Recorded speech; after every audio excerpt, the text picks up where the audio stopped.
Tranio, since for the great desire I had to see fair Padua, nursery of arts, I am arrived for fruitful Lombardy, the pleasant garden of great Italy. And by my father's love and leave am armed with his good will and thy good company, my trusty servant, well approved in all. Here let us breathe, and haply institute a course of learning and ingenious studies. Meet Perdinato, gentle master mine. I am in all affected as yourself, glad that you thus continue your resolve to suck the sweets of sweet philosophy. Only, good master, while we do admire this virtue and this moral discipline, let's be no stoics nor no stocks, I pray. Oh, gramercies, Tranio, well dost thou advise. We will at once put us in readiness, and take a lodging fit to entertain such friends as time in Padua shall beget. But stay a while, what company is this? Master, some show to welcome us to town? Signor Tensio, gentlemen, importune me no farther. For how I firmly am resolved, you know. That is, not to bestow my youngest daughter before I have a husband for the elder. If either of you both love Katherine, because I know you well and love you well, leave shall you have to court her at your pleasure. To court her, rather. She's too rough for me. There, Hortensio.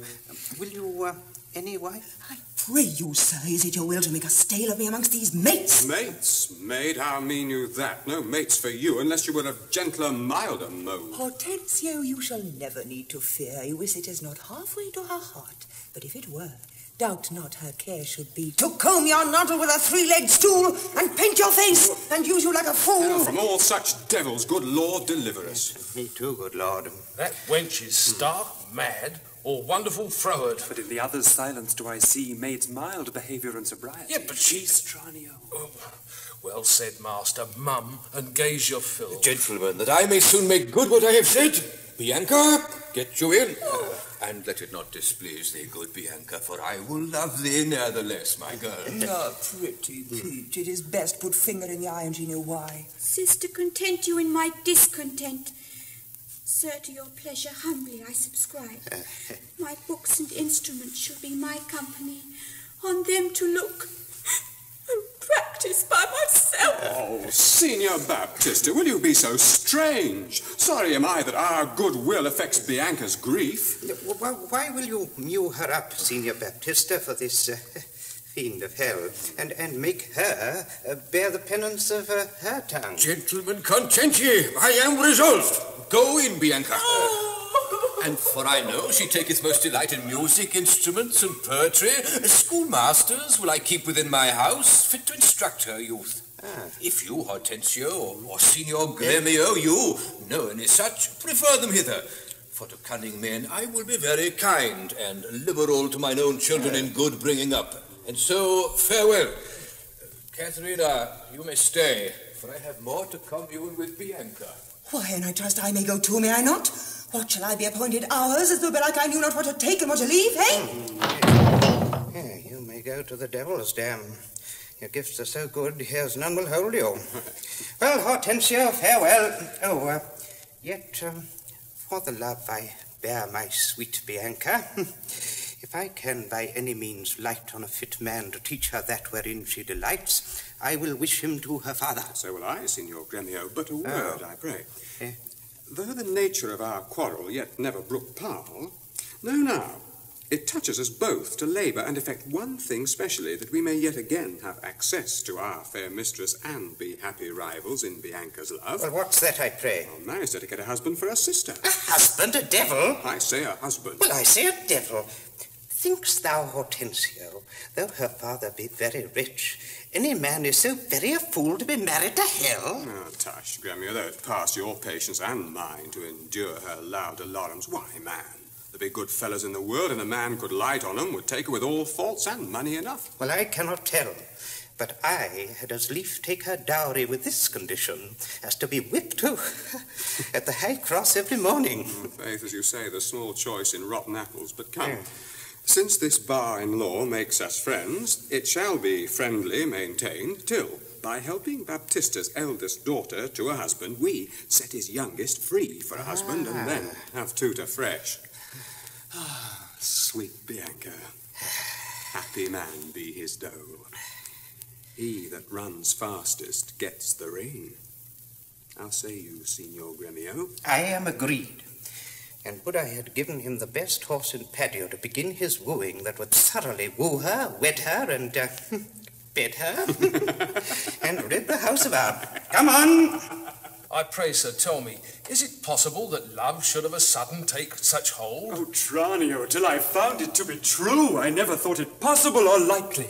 But see, while idly I stood looking on, I found the effect of love in idleness. Tranio, I burn, I pine, I perish, Tranio, if I achieve not this young modest girl. Master, you'd look so longly on the maid, perhaps you marked not what's the pith of all. Oh, yes, I saw sweet beauty in her face. Saw you no more? Marked you not how her sister began to scold and raise up such a storm that mortal ears might hardly endure the din? Tranio, I saw her coral lips to move, and with her breath she did perfume the air. Sacred and sweet was all I saw in her. Nay, then, 'tis time to stir him from his trance. I pray awake, sir. If you love the maid, bend thoughts and wits to achieve her. Thus it stands. Her elder sister is so cursed and shrewd that till the father rid his hands of her master, your love must live a maid at home. And therefore he has closely mewed her up, because she will not be annoyed with Suitor. Oh, Tranio, what a cruel father's he. But art thou not advised he took some care to get her cunning schoolmasters to instruct her? Ay, marry, I am, sir, and now 'tis plotted. I have it, Tranio. Master, you will be schoolmaster and undertake the teaching of the maid. May it be done? Not possible. For who shall bear your part, and be in Padua here Vincentio's son? Buster, content thee, for I have it full. Thou shalt be master, Tranio, in my stead. Keep house and port and servants as I should. I will some other be, some Florentine, some Neapolitan, or meaner man of Pisa. 'Tis hatched and shall be so. Tranio, at once uncase thee. Take my coloured hat and cloak. I am content to be Lucentio, because so well I love Lucentio. Tranio, be so, because Lucentio love. Tranio, let's go. One thing more rests, that thyself executes to make one among these wooers. If thou ask me why, sufficeth my reasons are both good and weighty.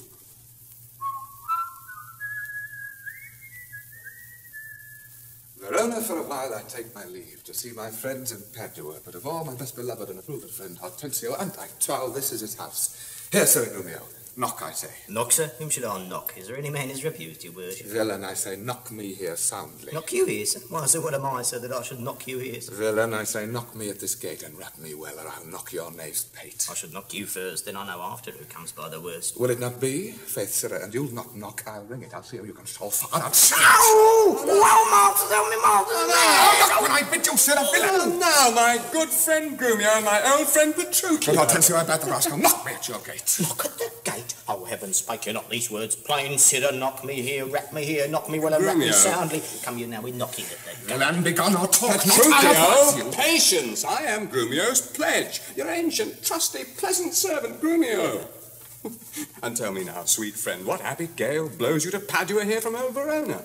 Such wind as scatters young men through the world to seek their fortunes further than at home where small experience grows. But in a few, Signor Hortensio, thus it stands with me. Antonio, my father, is deceased. And I have thrust myself into this maze, happily to wive and thrive as best I may.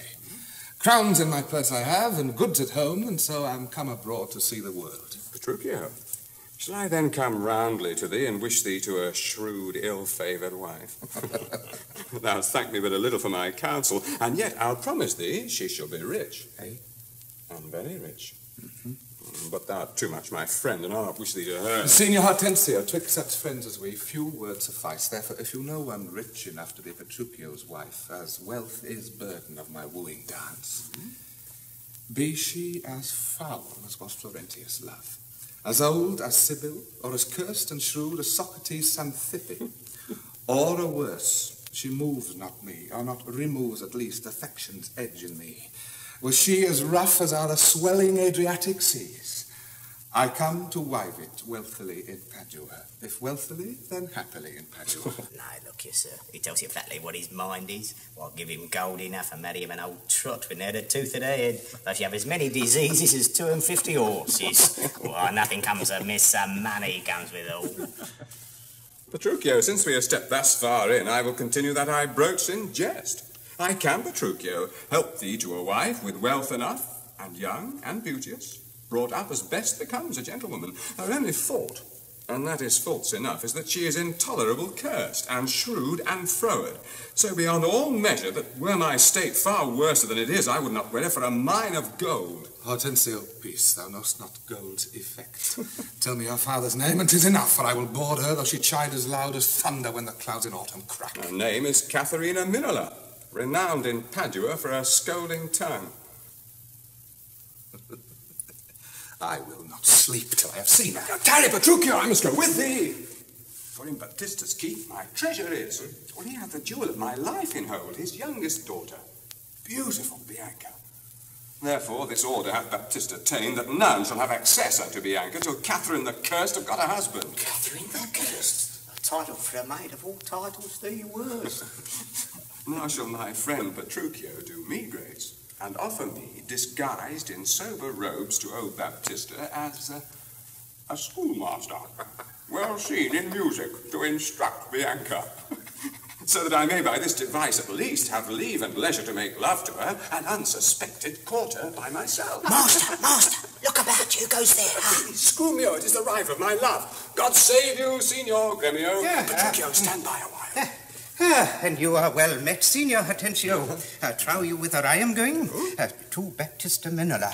I promised to inquire carefully about a schoolmaster for the fair Bianca, and by good fortune I have lighted well on this young man. For learning and behaviour, fit for her turn, well read in poetry and other books, good ones, I warrant you. Oh, 'tis well. And I have met a gentleman hath promised me to help me to another, a fine musician to instruct our mistress. So shall I no whit be behind in duty to fair Bianca, so beloved of me. Beloved of me, and that my deed shall prove. Gremio, 'tis now no time to vent our love. Listen to me, and if you speak me fair, I'll tell you news indifferent good for either. Here is a gentleman whom by chance I met, upon agreement from us to his liking, will undertake to woo cursed Katherine, yea, and to marry her, if her dowry please. So said, so done as well. Hortensio, have you told him all her faults? I hear she is an irksome, brawling scold. If that be all, masters, I hear no harm. Oh, sir, such a life with such a wife is strange. But if you have a stomach, to it a God's name. Will you woo this wild cat? Will I live? Why came I hither but to that intent? Think you a little din can daunt mine ears? Have I not in my time heard lions roar? Have I not heard the sea, puffed up with wings, rage like an angry boar, chafed with sweat? Have I not heard great ordnance in the field, and heaven's artillery thunder in the skies? Have I not in pitched battle heard loud larums neighing, steeds and trumpets clang? And do you tell me of a woman's tongue that gives not half so great a blow to the ear as will a chestnut in a farmer's fire? Tush, tush. Fear boys with bugs. Hortensio, hark. This gentleman is happily arrived. Gentlemen, God save you. If I may be bold, tell me, I beseech you, which is the readiest way to the house of Signor Baptista Minola? Are you a suitor to the maid you talk of? Yea or no? And if without more words you will get you hence. Why, sir, I pray, are not the streets as free for me as for you? Sir, let me be so bold as to ask you, did you ever yet see Baptista's daughter? No, sir, but here I do that he hath two. The one is famous for a scolding tongue, as is the other for beauteous modesty. Sir, the first's for me. Oh. Let her go by. Yea, leave that labour to great Hercules. Sir, I shall not be slack. In sign whereof, please ye we may contrive this afternoon, and quaff carouses to our mistress' health, strive mightily, but eat and drink as friends.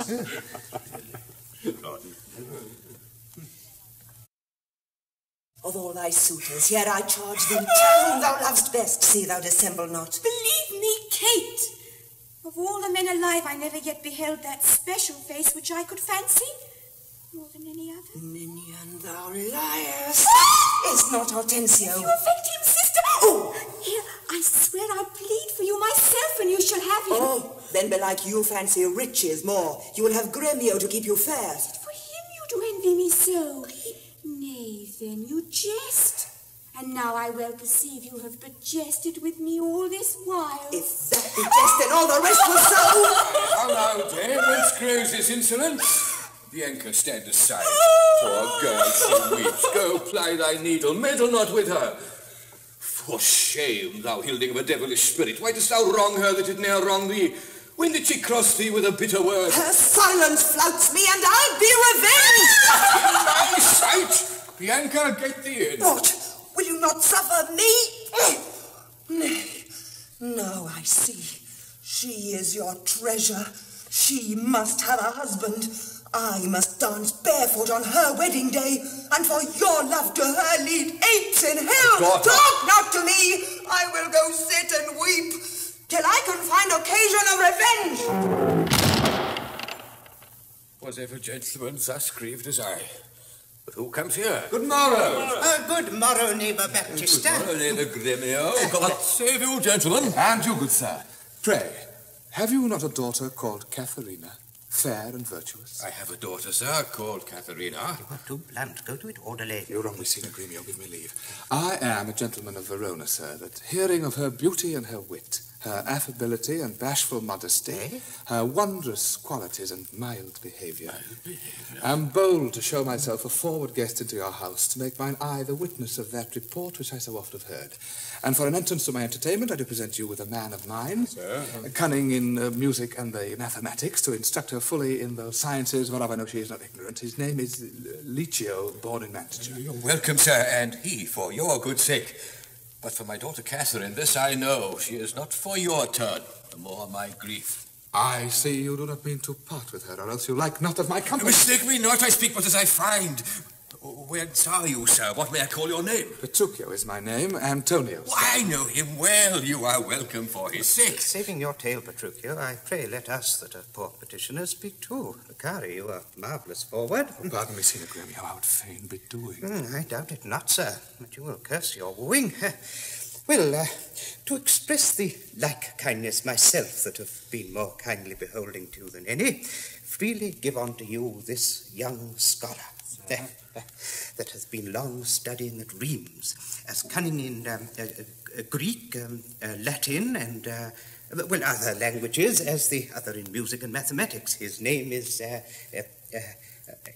Cambio, yes. Pray accept the service. 1,000 thanks, Signor Grimio. Welcome, good Cambio. Cambio, yes. But, gentle sir, methinks you walk like a stranger. May be so bold as to know the cause of your coming.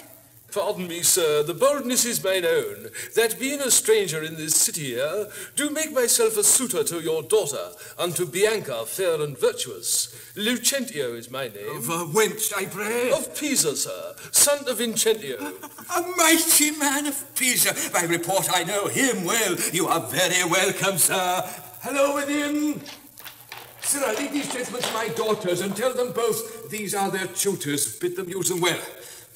We will go walk a little in the orchard and then to dinner. You are passing welcome, and so I pray you all to think yourselves.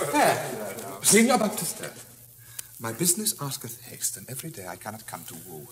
You knew my father well, and in him me, left solely heir to all his lands and goods, which I have bettered rather than decreased. Now tell me, if I get your daughter's love, what dowry shall I have with her to wife? After my death, 1/2 of my lands, and in possession 20,000 crowns. And for that dowry, I'll assure her of her widowhood, be it that she survive me, of all my lands and leases whatsoever. Let specialties be therefore drawn between us. Aye, when the special thing is well obtained, that is her love, for that is all in all. Well, that is nothing. For I tell you, Father, I am as peremptory as she proud-minded. And where two raging fires meet together, they do consume the thing that feeds their fury. Though little fire grows great with little wind, yet extreme gusts will blow out fire and all. So I to her, and so she yields to me. For I am rough, and woo not like a babe. Well mayst thou woo, and happy be thy speed. But be thou armed with unhappy words. Aye, to the proof as mountains are for winds. Petruchio! How now, my friend, why dost thou look so pale? Oh, for fear, I promise you, if I look pale. What, will my daughter prove a good musician? She'll sooner prove a soldier. Why then, thou canst not break her to the lute? I know, for she hath broke the lute to me. I did but tell her she mistook her threats and bowed her hand to teach her fingering. When with the most impatient, devilish spirit, threats call you these, quoth she, I'll fume with them. And with that word she struck me on the head, and through the instrument my pate made way. And there I stood amazed for a while as on a pillory, looking through the lute, while she did call me rascal fiddler and twangling jack. Now, by the world, it is a lusty wench. I love her 10 times more than e'er I did. Oh, how I long to have some chat with her. Signor Petruchio, will you go with us? Or shall I send my daughter Kate to you? I pray you do. I will attend her here. And woo her with some spirit when she comes. Say that she rail.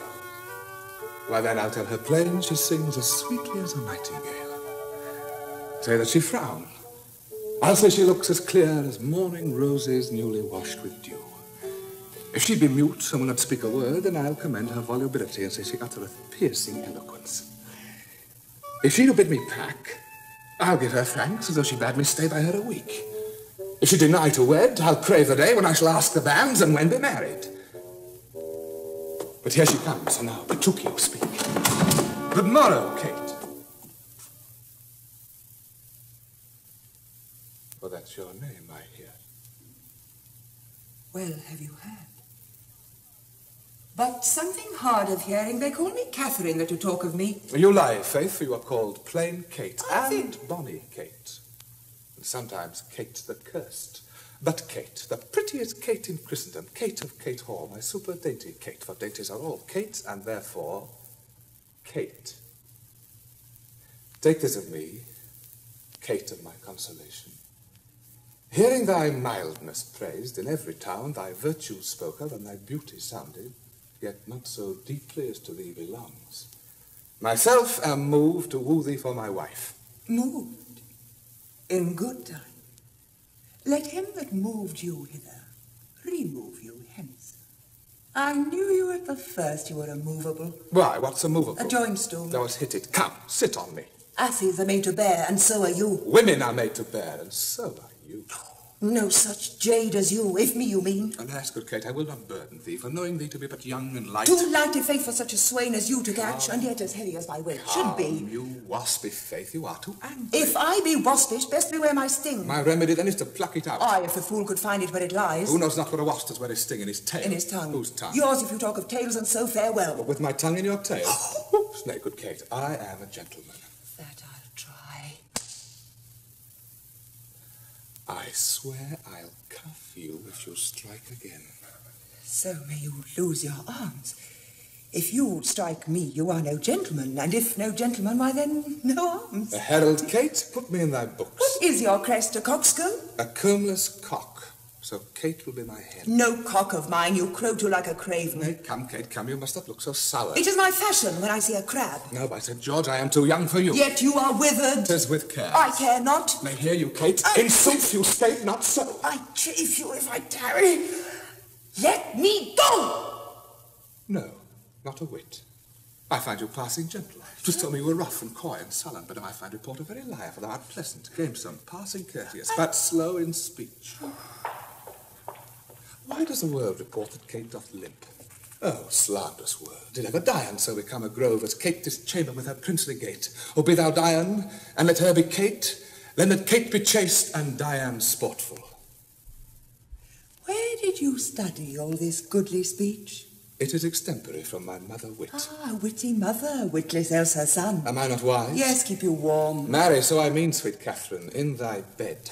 Therefore, laying all this chat aside, thus in plain terms. Your father has consented that you shall be my wife, your dowry agreed on, and will you, nill you, I will marry you. Now, Kate, I am a husband for your turn. For by this light whereby I see thy beauty that doth make me like thee, well, thou must be married to no man but me. For I am he, am born to tame you, Kate, and bring you from a wild Kate to a Kate conformable as other household Kates. Here comes your father. Never make denial. I must and will have Katherine to my wife. Now, Signor Petruchio, how speed you with my daughter? How but well, sir, how but well. It were impossible I should speed amiss. Why, how now, daughter Katherine, in your dumps? You daughter.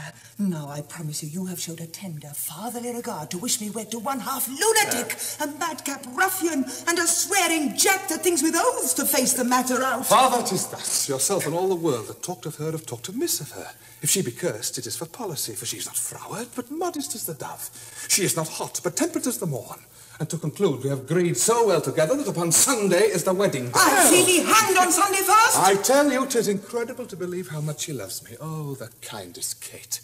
She hung about my neck, and kiss on kiss she vied so fast, protesting oath on oath that in a twink she won me to her love. Oh, you are novices.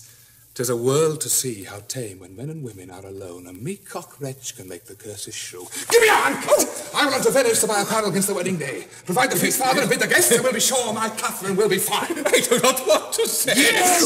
Give me your hands. God send you joy, Petruchio. 'Tis a match. Our men say we will be witnesses. Father, as wife and gentlemen adieu. I will to Venice. Sunday comes apace. We will have rings and things and fine array. And kiss me, Kate. We will be married on Sunday. Oh, yes.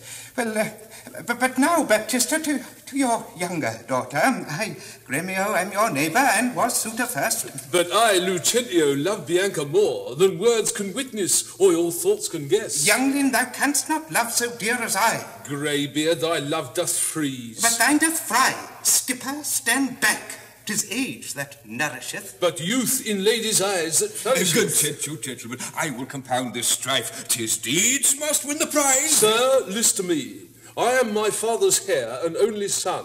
If I may have your daughter... Pardon me, if you should die before him, where's her dower? That's but a cavil. He is old, I young. And may not young men die as well as old? Well, gentlemen, I am thus resolved. On Sunday next to know, my daughter Katherine is to be married.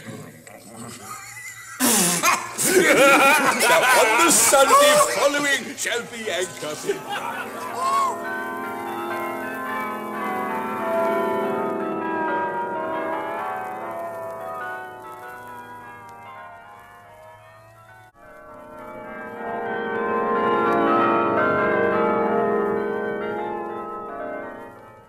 Signor Lucentio, this is the appointed day that Katherine and Petruchio should be married, yet we hear not of our son-in-law.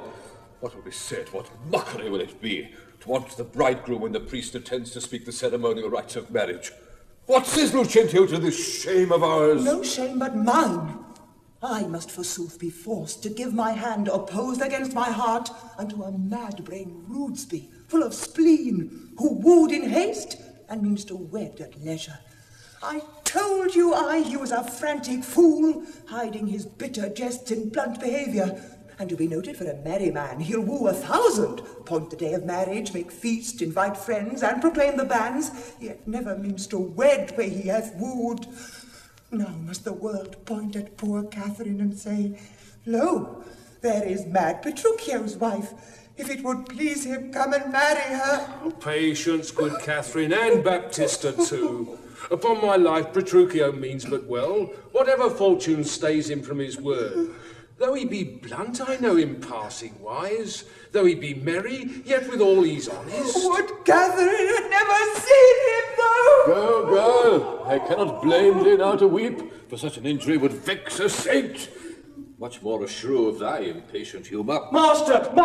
News, old news, and such news as you never heard of. Is it new and old too, Biondello? How may that be? Why, is it not news to hear of Petruchio's coming? Is he come? Why, no, sir. What then? He is coming. When will he be here? When he stands where I am and sees you there. But say, what to thine old news? Oh, Petruchio is coming in a new hat and an old jerkin, a pair of old breeches thrice turned, a pair of boots that have been candle cases, one buckled, another laced, an old rusty sword taken out of the town armoury with a broken hilt and shapeless, with 2 broken points.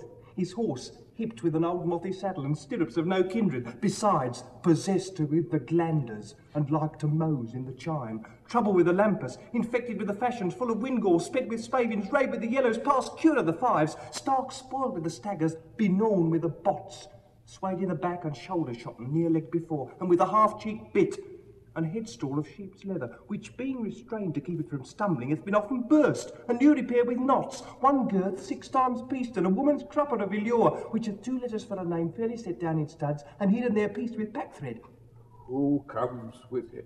Oh, sir, he's lackey, for all the world comparison like the horse, with a linen stock on one leg and a kersey boot hose on the other, gartered with a red and blue list, an old hat, and the human of 40 fancies pricked in for a feather. A monster, a very monster in apparel, and not like a Christian footboy or a gentleman's lackey. I'm glad he's come, howsoe'er he comes.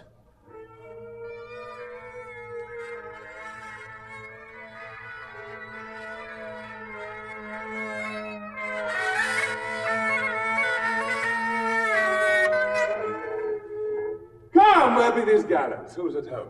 You are welcome, sir. And yet I come not well? Not so well apparelled as I wish you were. But where is Kate? Where is my lovely bride? How does my father? Gentles, methinks you frown. Wherefore gaze this goodly company as if they saw some wondrous monument, some comet or unusual prodigy? Why, sir, you know this is your wedding day. Fie, doff this habit. Shame to your estate, and eyesore to our solemn festival. Suffice it, I am come to keep my word. But where is Kate? I stay too long with her. The morning wears, the time we're at church. See not your bride in these unreverent robes. Go to my chamber, put on clothes of mine. Not I, believe me, thus I'll visit her. But thus I trust you will not marry her.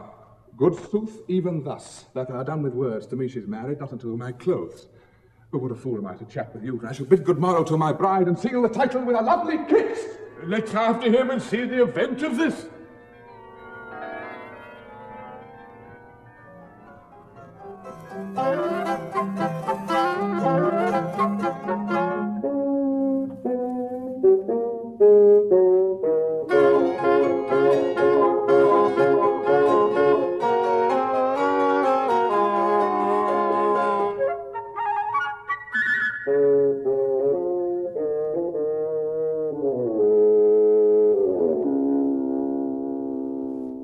Signor Gremio, came you from the church? As willingly as ere I came from school. And is the bride and bridegroom coming home? Bridegroom, say you, 'tis a groom indeed, a grumbling groom, and that the girl shall find. Curster than she? Why, 'tis impossible. Why, he's a devil, a very fiend. Well, she's a devil, the devil's damned. She's a lamb, a dove, a fool to him. I'll tell you, Sir Lucentio, when the priest should ask if Katherine should be his wife, "Aye, by God's wounds," quoth he, and swore so loud that all amazed the priest let fall the book, and as he stooped again to take it up, this mad-brained bridegroom took him such a cuff that down fell priest and book and priest. "Now take them up," quoth he, "if any list." What said the wench when he arose again? Trembled and shook, for why he stamped and swore as if the vicar meant to cozen him, and after many ceremonies done, he calls for wine. "A health," quoth he, as if he'd been aboard carousing to his mates after a storm, quaffed off the muscadel, and threw the sops all in the sexton's face. This done, he took the bride about the neck, and kissed her lips with such a clamorous smack, that at the parting all the church did echo. And I, seeing this, came thence for very shame. And after me I know the rout is coming. Such a mad marriage never was before. Hark, hark, I hear the minstrels play.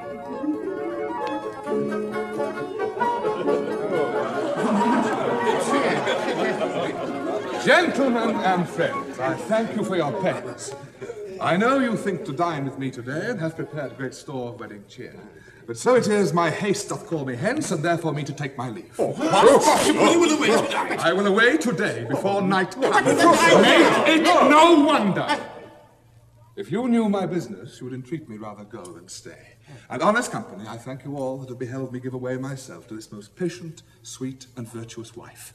Dine with my father, drink a health to me, for I must hence and farewell to you all. Well, let us entreat you stay till after dinner. It may not be. Well, let me entreat you. It cannot be. Let me entreat you. I am content. Are you content to stay? I am content you shall entreat me stay, yet not stay. Entreat me how you can. Now, if you love me, stay.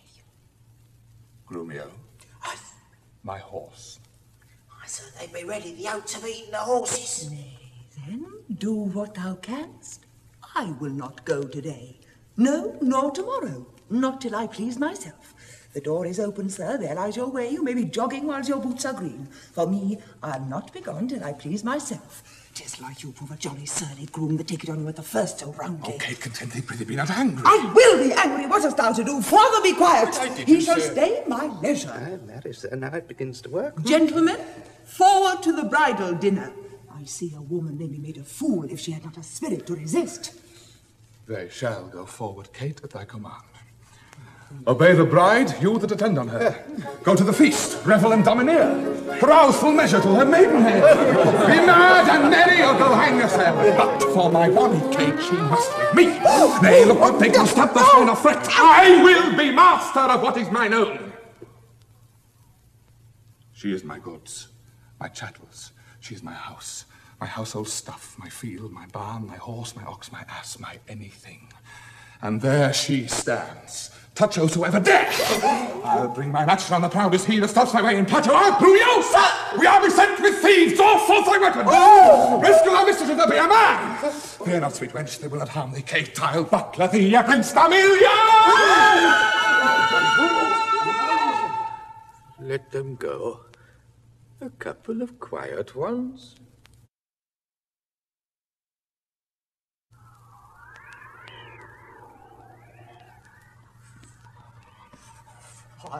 Fie on all tired jades and all mad masters and all foul ways. Was ever man so beaten? Was ever man so rayed? Was ever man so weary? Hello there, Cohorty! Who is it that calls so coldly? A piece of ice. Provide good courtesy. Is me master and his wife coming, Grumio? I courtesy on therefore fire cast on no water. Already? And call forth Nathaniel, Joseph, Nicholas, Philip, Walter, Sugarsop, and the rest. Are they all ready? What? No man at the door! Hold my stirrup to take my horse! Cock's passion, silence. Yes, Gregory, Nathaniel, Philip. Here, sir. Here, sir. Yes, sir. Here, sir. Yes, sir. Here, sir. Here, sir. Here, sir. Here, sir. You logger-headed and unpolished grooms. What? No attendance, no regard, no duty? Where's the foolish knave I sent before? Here, sir, and as foolish as I was before. You peasant. Swain. You horse and malt horse drudge. Did I not bid thee meet me in the park and bring along these rascal knaves with thee? Go, rascals, go and fetch my supper in! Where is the life that late I led? Sit down, Kate, and welcome.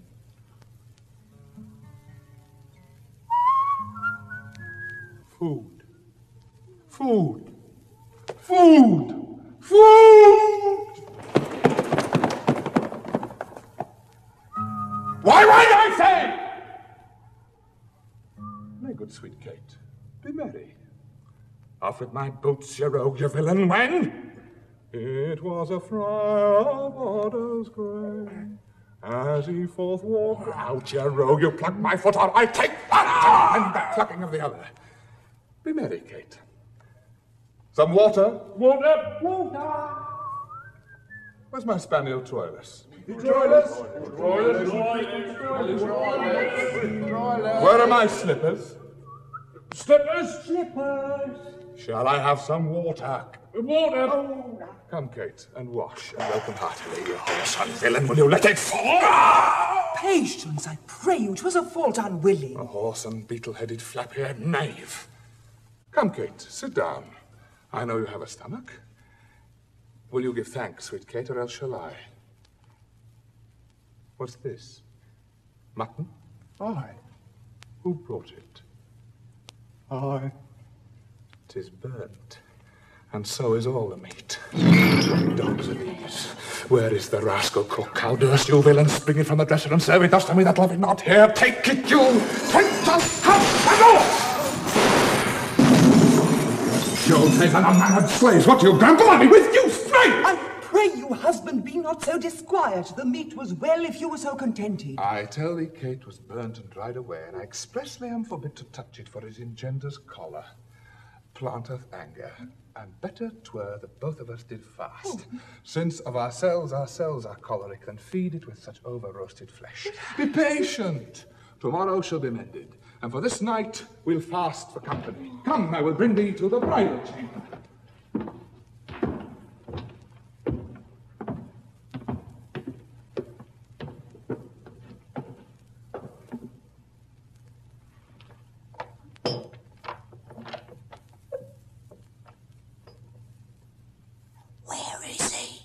in her chamber, making a sermon of continency to her, and rails and swears and rates that she, poor soul, knows not which way to stand, to look, to speak, and sits as one new risen from a dream. Away, away, for he is coming hither.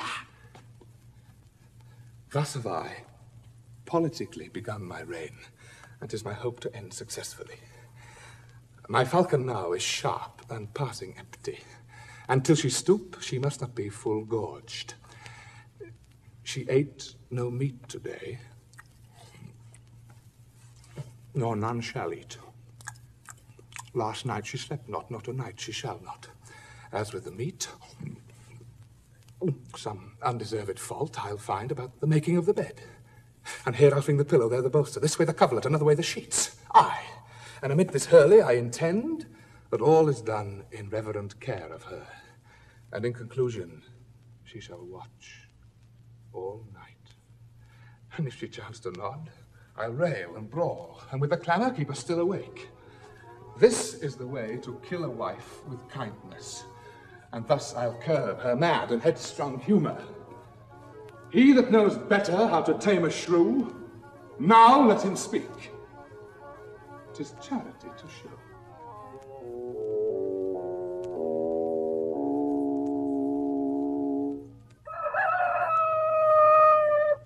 What? Did he marry me to famish me? Beggars that come into my father's door upon entreaty of her present alms. But I, who never knew how to entreat, nor never needed that I should entreat, am starved for meat, giddy for lack of sleep, with oaths kept waking and with brawling fed, and that which spites me more than all these wants, he does it under name of perfect love. What, sweeting, all a mort? Mistress, what cheer? Faith, as cold as can be. Pluck up thy spirits, look cheerfully upon me. Here, love, thou seest how diligent I am to dress thy meat myself and bring it thee. I'm sure, sweet Kate, such kindness merits thanks. What, not a word? Nay, then, thou lovest it not. Here, take away the dish. I pray let it stand. The poorest service is repaid with thanks, and so shall mine be ere you touch the meat. I thank you, sir. Much good do it unto thy gentle heart. And now, my honey love, we will return unto thy father's house, and revel it as bravely as the best, with silken coats and caps and golden rings, with ruffs and cuffs and farthingales and things, with scarves and fans and double change of bravery, with amber bracelets, beads, and all this knavery. What, hast thou dined? The tailor stays thy leisure to deck thy body with his ruffling treasure. Come, tailor, let's see these ornaments. Here is the cap your worship did bespeak. Why, this was moulded on a porringer. Huh? A velvet dish. Fie, it is lewd and filthy. Why, 'tis a cockle or a walnut shell, a knack, a toy, a trick, a baby's cap. Away with it, let's have a bigger. I have no bigger. This to fit the time, and gentlewomen wear such caps as these. When you are gentle, you shall have one too, and not till then. That will not be in haste. Why, sir, I trust I may have leave to speak, and speak I will. I am no child, no babe. Your betters have endured me to say my mind, and if you cannot, best you stop your ears. My tongue will tell the anger of my heart, or else my heart concealing it will break, and rather than it shall, I will be free even to the uttermost as I please in words. Why, thou sayest true, it is a paltry cap, a custard coffin, a bauble, a silken pie. I love thee well, and if thou likest it not. Love me or love me not, I like the cap, and it I will have, or I will have none. Oh! The gown? Come, tailor, let's see it.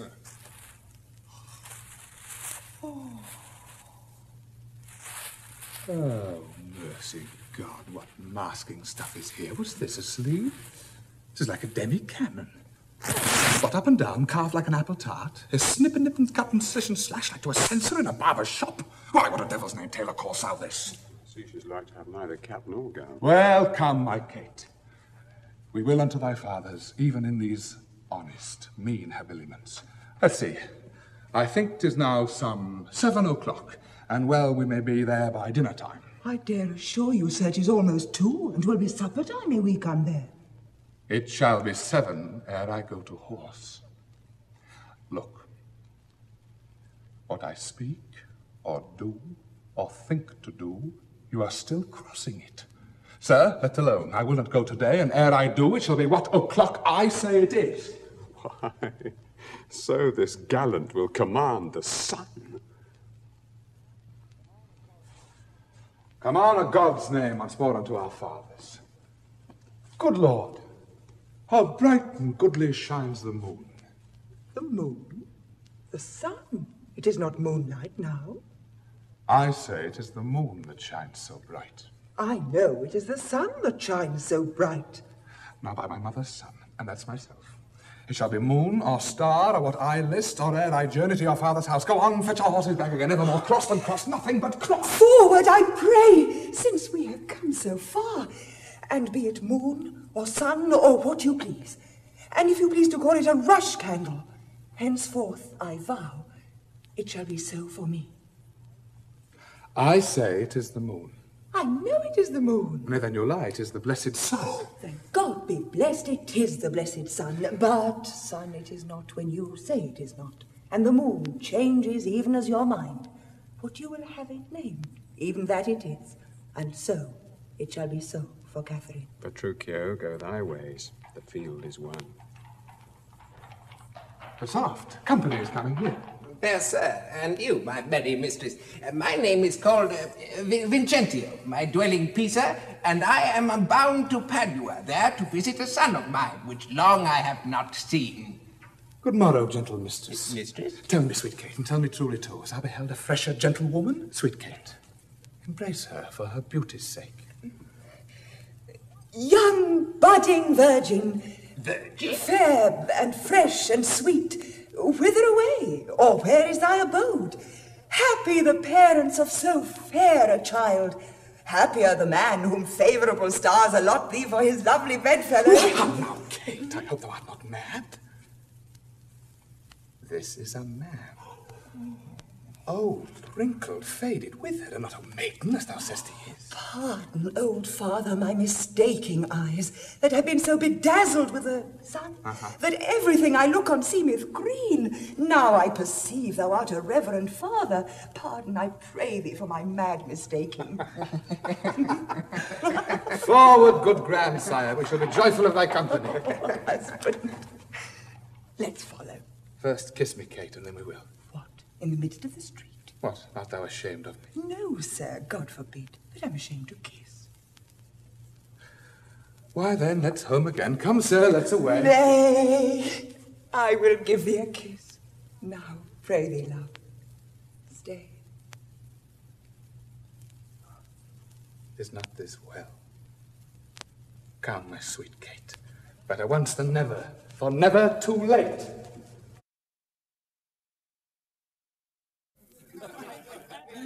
Though long our jarring notes agree, and time it is when raging war is done to smile at scapes and perils overblown. Brother Petruchio, sister Katharina, and thou Hortensio with thy loving widow, feast with the best and welcome to my house. My banquet is to close our stomachs up after our great good cheer. Pray you sit down, for now we sit to chat as well as eat. Nothing but scent and scent and eat. Had you our affords this kindness, San Petruchio? Glad you are affords nothing but what is kind. Both our sakes, I would that were but true. Now, for my life, Hortensio fears his widow. Then neither trust me if I be afeard. You are very sensible, and yet you'll miss my sense. I mean, Hortensio fears you. He that is giddy thinks the world turns round. Round, they reply. Mistress, how mean you that? Thus I conceive by him. Conceived by me. That's Hortensio that.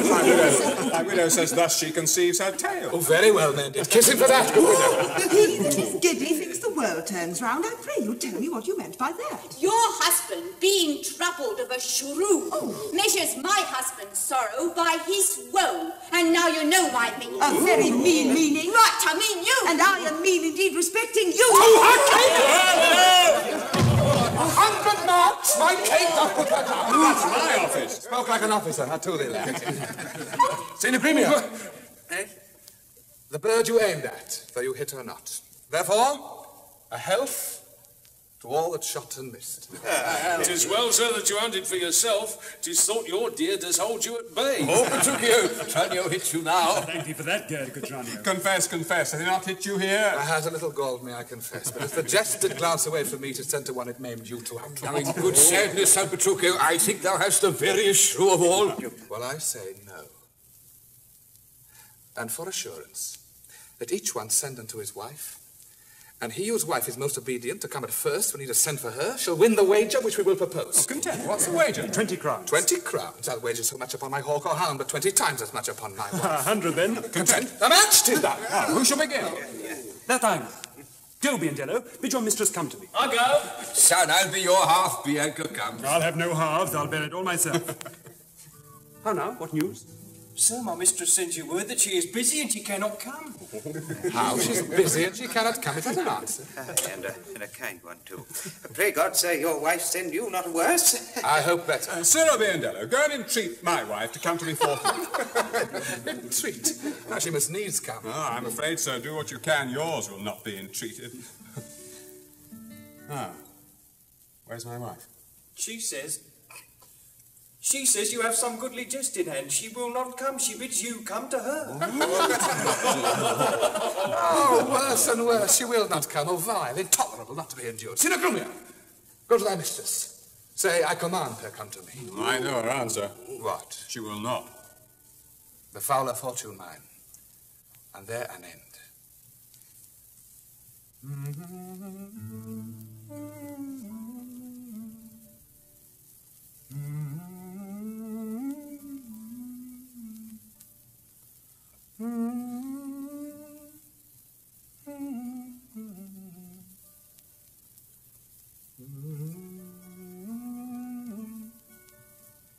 But late,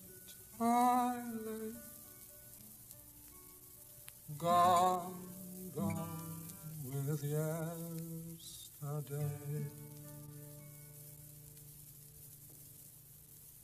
What is your will, sir, that you send for me? Now by my holiday. Where is your sister and Hortensio's wife? They sit conferring by the parlour fire. Go fetch them hither. If they deny to come, swinge with them soundly forth unto their husbands, aware say about it straight. Here's a wonder if you talk of a wonder. So it is. I wonder what it bodes. Married peace it bodes. And love. And quiet life. An awful rule and right supremacy, in short, what not that's sweet and happy. Now fair befall thee, good Petruchio. The wager thou hast won, and I will add unto their losses 20,000 crowns. Another dowry to another daughter. For she is changed as she had never been. Nay, I will win the wager better yet, and show more sign of her obedience, her new-built virtue and obedience. See where she comes, and brings your froward wives as prisoners to her womanly persuasion. Katherine, that cap of yours becomes you not. Off with the bauble, throw it underfoot. Oh, Lord, let me never have a cause to sigh till I be brought to such a silly pass. Katherine, I charge thee, tell these headstrong women what duty they do owe their lords and husbands. Come, you're mocking. We will have no telling. Come on, I say, and first begin with her. She shall not. Oh, yes, she shall, and first begin with her. Fie! Unknit that threatening, unkind brow, and dart not scornful glances from those eyes to wound thy lord, thy king, thy governor. It blots thy beauty as frosts do bite the meads, confounds thy fame as whirlwinds shake fair buds, and in no sense is meet or amiable. A woman moved is like a fountain troubled, muddy, ill-seeming, thick, bereft of beauty, and while it is so, none so dry or thirsty will deign to sip or touch one drop of it.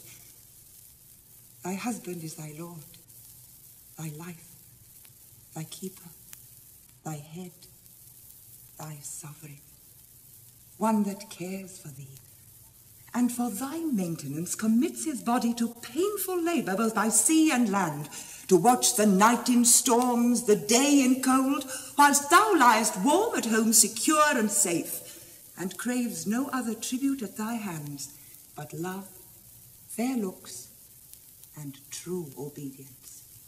Too little payment for so great a debt, such duty as the subject owes the prince, even such a woman oweth to her husband, and when she is froward, peevish, sullen, sour, and not obedient to his honest will, what is she but a foul contending rebel and graceless traitor to her loving lord? I am ashamed that women are so simple to offer war where they should kneel for peace, or seek for rule, supremacy, and sway, when they are bound to serve, love, and obey. Why are our bodies soft and weak and smooth, unapt to toil and trouble in the world, but that our soft conditions and our hearts should well agree with our external parts?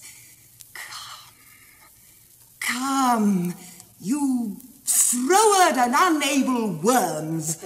My mind hath been as big as one of yours, my heart as great, my reason haply more, to bandy word for word and frown for frown.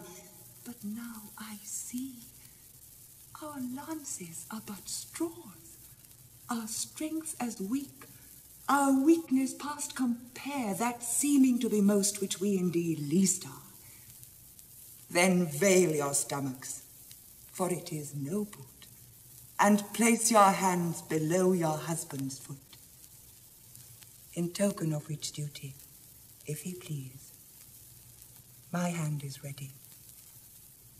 May it do him ease. Why, there's a wench. Come and kiss me, Kate. Well, go thy ways, old lad, for thou shalt have it. It is a good hearing when children are toward, but a harsh hearing when women are froward. Come, Kate, we'll to bed. We three are married, but you two are sped. 'Tis I won the wager, though you hit the white. And being a winner, God give you good night.